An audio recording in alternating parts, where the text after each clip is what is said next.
5 തവണ നാം ആവർത്തിച്ച് പ്രാർത്ഥിക്കുന്ന പ്രാർത്ഥനയുടെ മർമ്മം മനസ്സിലാക്കിയാൽ മാത്രം മതി. ഇൻഷാ അല്ലാഹ് യഥാർത്ഥ സ്വർഗത്തിലേക്കുള്ള റൂട്ട് സുന്നത്ത് ജമാഅത്തിന്റെ റൂട്ട് മാത്രമാണെന്ന് മനസ്സിലാക്കാൻ. അതേതാണ്?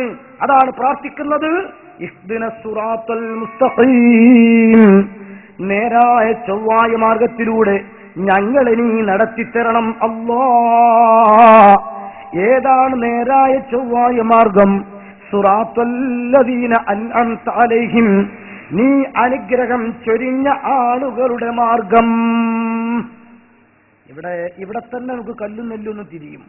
കാരണം പലരും പറയുന്നത് ഖുർആൻ സുന്നത്ത് മുറുകെ പിടിക്കണം. സുന്നികളൊക്കെ മഹാന്മാർ, ഹോജാക്കന്മാർ, താബിത്താബിയങ്ങൾ, പാരമ്പര്യം എന്ന് പറയുന്നവരാണ്. ഞങ്ങൾ ഖുർആൻ സുന്നത്ത് മുറുകെ പിടിക്കുന്നവരാണ്. ഈ ഖുർആൻ സുന്നത്ത് മുറുകെ പിടിക്കാത്തവരാരാ? ജമാഅത്ത് ഇസ്ലാമി പറയുന്നത് ഖുർആൻ സുന്നത്തും ഞങ്ങൾ ഒന്നുകൂടെ മുറുകെ പിടിക്കുന്നു. എന്തേ? ഖുർആൻ സമझने के लिए कोई मुफस्सिर को हाजत नहीं है लेकिन कारा दर्जा का प्रोफेसर काफी है. ഞങ്ങൾ നേർക്ക് നേരെ ഖുർആൻ നോക്കിയിട്ട് നേർക്ക് നേരെ വ്യാഖ്യാനിക്കുന്നവരാണ്. അതാണ് അബുൽ മൗദൂദിയുടെ മാതൃക. അതുകൊണ്ടാണ് ഉസൂലി ജംഹൂരി पर बनी है इसलिए उनकी रुकनीयत हराम है और वोट देना भी हराम है. ഒരു കാലത്ത് മെമ്പറാകൽ മാത്രമല്ല, മത്സരിക്കൽ മാത്രമല്ല, വോട്ട് ചെയ്യൽ പോലും നിഷിദ്ധമായിരുന്നു എന്നാണ് ജമാഅത്ത് ഇസ്ലാമിയുടെ അടിസ്ഥാന മദ്ഹബ്. ഇപ്പൊ പറയുന്നത് അത് മണ്ഡലങ്ങൾ മാറി, സ്ഥാനാർത്ഥികൾ വ്യത്യാസമായി, പിന്തുണ കൊടുക്കൽ ഹലാൽ ഹേ എന്നാണ്. ഇപ്പൊ അവിടെ എത്തിയിട്ടുണ്ട്, മാറ്റങ്ങൾ വന്നു. തബ്ലീഗ് ജമാഅത്തിന്റെ ആളുകൾ കുന്തും ഖൈറ ഉമ്മ ഉഖ്രിജത് ലിന്നാസ്, ഈ ആയത്ത് ഓതിയതിനെ ഞങ്ങളെ പറ്റിയിട്ടാണ്. അവരെ വ്യാഖ്യാനം അങ്ങനെ പോണത്. അഖിമിസ്വലാത്ത തോർഫയില്ലാരും സുലഫം മിനല്ലൈലി, ശേഖലൂർ പോയിട്ട് വന്ന ആയത്താണ്. വെറുതെ 5 വഖത്ത് നിസ്കരിച്ചിട്ട് സുബൈക്കൊന്നും ഉറങ്ങിയും കൂടി ചെയ്യാതെ വിഷമിക്കണം എന്തിനാ? പക്ഷെ എന്നെ പോലത്തെ ആളുകളൊക്കെ കഥ എങ്ങനെ വാർന്ന് അവസാനിപ്പിച്ച് 10:30 നിർത്തിയാലും ഭക്ഷണം കഴിച്ച് ഒന്ന് നിസ്കരിച്ച് ദ്വാരനൊക്കെ വീട്ടിൽ എത്തുമ്പോഴേക്ക് 3 മണിയാണ്. എന്തായാലും 5:30 എഴുന്നേൽക്കണ്ടേ? ഇല്ലെങ്കിൽ സുബൈക്ക് ആദായിട്ട് കിട്ടില്ലല്ലോ, ആകെ 2 മണിക്കൂർ. അങ്ങനെ ഇടങ്ങേറാവണ്ട. അലാത്തൂൽ മുബാരാത്ത് മുറിയാത്ത ഉറക്കം ഉറങ്ങി പിന്നെ എഴുന്നേറ്റ് നിസ്കരിച്ചാൽ മതി എന്നാ ആയത്തൂതിയിട്ട പറയുന്നത്.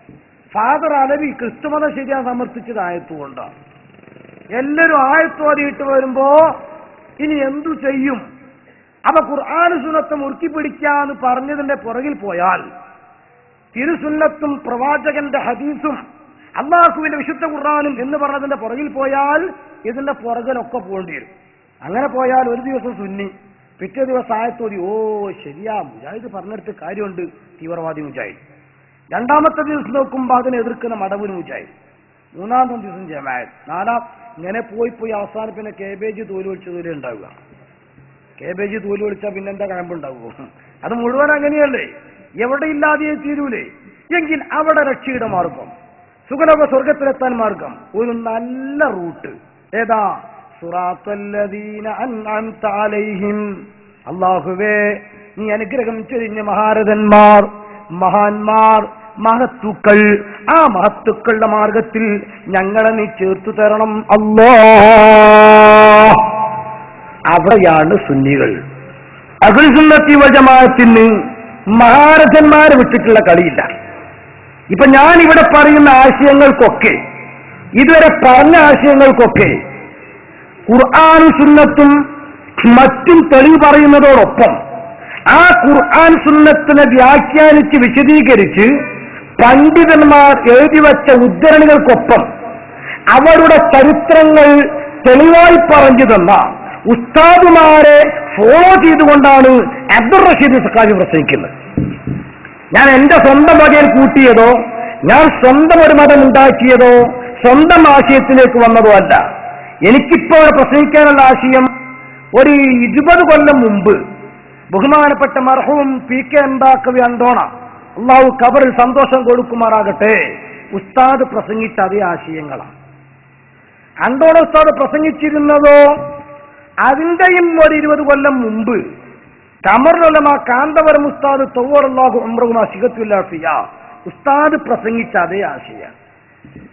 ആ ഉസ്താദ് പറഞ്ഞതോ അതിന്റെയും 30 കൊല്ലം മുമ്പ് ബഹുമാനപ്പെട്ട ഓക്കെ ഉസ്താദ് നവ്വറല്ലാഹു മർക്കദ പഠിപ്പിച്ച ആശയങ്ങളാണ്. പോക്കർട്ടി ഉസ്താദ് പഠിപ്പിച്ച ആശയങ്ങളാണ്, ഫലുഫരി പഠിപ്പിച്ച ആശയങ്ങളാണ്, ബഹുമാനപ്പെട്ട അബ്ദുറഹ്മാൻ നഖ്ശബന്ദി താനൂരി പഠിപ്പിച്ച ആശയങ്ങളാണ്, ഔക്കോയ മുസ്ലിയാർ പരപ്പരങ്ങാടി പഠിപ്പിച്ച ആശയമാണ്. അതിന്റെയും പതിറ്റാണ്ടുകൾക്ക് മുമ്പ് വെളിയങ്കോട് ഉമറക്കാലി റളിയല്ലാഹു തആല അൻഹു പഠിപ്പിച്ച ആശയമാണ്.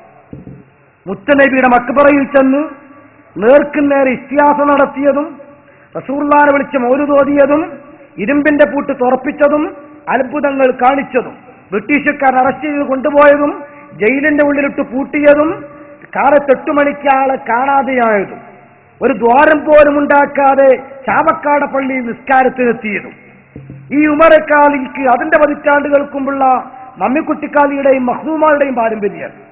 മഖ്ദൂമാർക്ക് ഇബ്നു ഹൈതമിയുടെ പാരമ്പര്യമാണ്, അദ്ദേഹത്തിന് സക്കീൽ അൻസാരിയുടെ പാരമ്പര്യമാണ്. അവിടെ നിന്ന് അങ്ങോട്ട് പോയാൽ ഒസാരി ഇമാം ഹറമൈനിയുടെ പാരമ്പര്യമാണ്. ഒന്നുകൂടി പോയാൽ പിന്നെ നബി ഇമാമിന്റെയും പിന്നെ റാഫിയുടെയും പാരമ്പര്യമാണ്. ഒന്നുകൂടെ റബീഉൽ മുറാദിയുടെയും ഷാഫി ഇമാമിന്റെയും പാരമ്പര്യമാണ്. മാലിക് ഇമാമിന്റെയും നാഫിന്റെയും പാരമ്പര്യമാണ്. മുത്തബിഉസുന്ന ഇബ്നു ഉമറിന്റെയും മുത്ത് നബിയുടെയും പാരമ്പര്യമാണ്. ഇത് നമുക്ക് അഭിമാനത്തോടെ പറയാൻ കഴിയും. ഞാൻ എണ്ണിയാൽ കറക്റ്റ് 44ാമത്തെ ഗുരുവായിട്ട് റസൂലുള്ളാഹിനെ കാണാൻ കഴിയും. എന്തുകൊണ്ട്? അവർ കാണിച്ചു തന്നത് ഒരു പക്ഷെ അങ്ങനെ തന്നെ, അല്ലെങ്കിൽ അതിനോട് എതിരാകാത്ത രീതിയിൽ കാലികമായി ബാഹ്യമായ മാറ്റം വരുത്തിയത്. അത് മരിച്ച വീട്ടിൽ മരിച്ചവർക്ക് വേണ്ടി സ്വതക്ക ദാനം കൊടുക്കൽ, ഭക്ഷണമോ വെള്ളമോ എന്തോ ആകട്ടെ കൊടുത്തു എന്ന് നബി തങ്ങൾ കൽപ്പിച്ചാൽ പിന്നെ ആ കൊടുക്കുന്നത് ഇന്നത്തെ ചുറ്റുപാട് പ്രകാരം ബിരിയാണി ആക്കിയിട്ടുണ്ടാവും, നെയ്ച്ചോറും പോത്തിറച്ചിയോ ആട്ടിറച്ചിയോ ആക്കിയിട്ടുണ്ടാവും.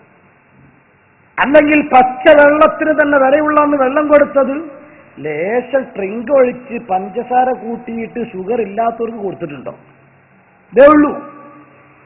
നബി തങ്ങളുടെ മദ്ഹ് സ്വഹാബത്തിരുന്നു കൊണ്ട് കിട്ടുന്നത് ബൈഹാട്ടാക്കി വെച്ചത് ആലാപനം ചെയ്തത് നമ്മൾ അത്രത്തോളം പുരോഗതി ഇല്ലാത്തവരായതുകൊണ്ട് ആരോ എഴുതി വെച്ച ഗാനങ്ങൾ ആലപിച്ചത് നോക്കിയായിട്ടുണ്ടാകണം. അത്രേ ഉള്ളൂ.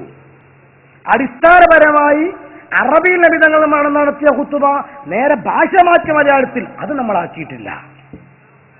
നബിയിൽ നിന്ന് ഇസ്ലാം നേരെ പഠിച്ച സ്വഭാവത്ത് ഒരൊറ്റ പെണ്ണിനെയും ഒരു ഡസൻ പള്ളി ഉണ്ടാക്കിയിട്ട് സേമ്പിളിന് പോലും കയറ്റാത്തത് അത് നമ്മൾ കേറ്റൂല. ഉസ്മാൻ റളിയല്ലാഹു തആല അൻഹു ഉണ്ടാക്കി കാണിച്ചു തന്ന ജുമയുടെ 2 ബാങ്ക് ഒറ്റയടിക്ക് സിംഗിളാക്കാൻ അത്ര ധൈര്യം നമ്മൾ കാണിക്കൂല. മദീനത്തും മക്കയിലും പള്ളിയിൽ ലക്ഷക്കണക്കിന് സ്വഭാവത്ത് 20 റക്അത്ത് നിസ്കരിച്ച തറാവീഹ് ധൈര്യസമേതം ഒറ്റടിക്ക് 8 ഇത്രമാത്രം ഒരു വിലയിടിവ് അത് നമ്മൾ ചെയ്യൂല.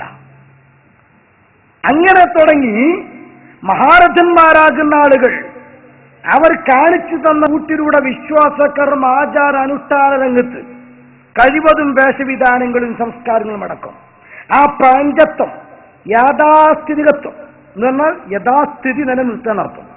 അത് നിലനിർത്തുന്നിടത്ത് അഹ്ലുസുന്നത്തി വൽ ജമാഅത്തിന്റെ ആളുകളാണ്. ബാക്കിയുള്ളവരോ മഹാന്മാരെ മുഴുവനും തള്ളിയവരാണ്. അതുകൊണ്ട് തന്നെ ഫാത്തിഹ സൂറത്ത് പോലും ഓതാൻ അവർ ധാർമ്മികമായി അർഹത നഷ്ടപ്പെട്ടവരാണ്.